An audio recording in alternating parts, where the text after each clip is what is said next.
If you haven't already noticed, the text is kind of tiny on this device screen. I mean, my eyesight is terrible, so I really need it to be a lot bigger. Luckily for us, there is an attribute that we can declare to change the text size. Oh, but wait, there is an error down here. It says the computer wasn't able to understand my XML. Double checking the code, I see this new line that we added is actually appearing in black font, whereas everything above it has blue for the attribute name and red for the attribute value. So there's something wrong with this line.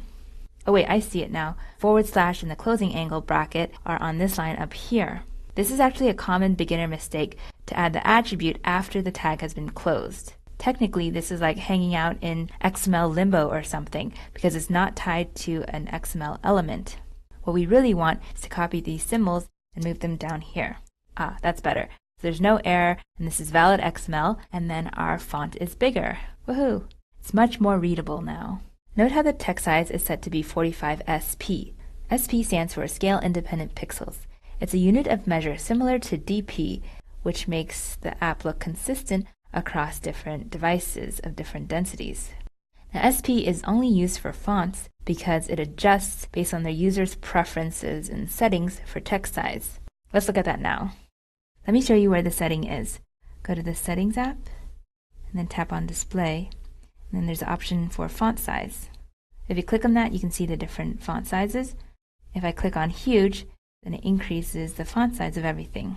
So always use SP to declare your font sizes so it will scale up or down according to the user's preference.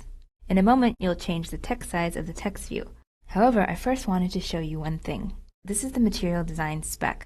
Material Design is a new design language developed by Google to help people create consistent and beautiful apps across different devices and platforms, like web and mobile.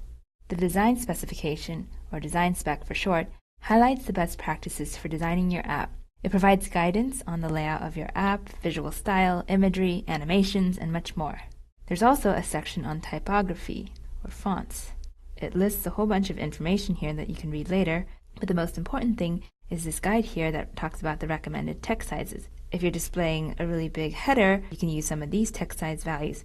If you're trying to do a title or some body text or a caption, you can use some of these sizes. This will help guide you on what types of values you can pick depending on what your use case is.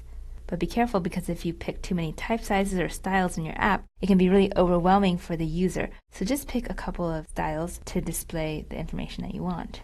When you change the text size for the text view, try a couple of these values here.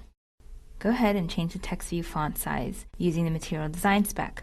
And then if you're up for a challenge, you can try learning about the text appearance attribute from the Google+ Android Dev Pro Tip that I've posted below.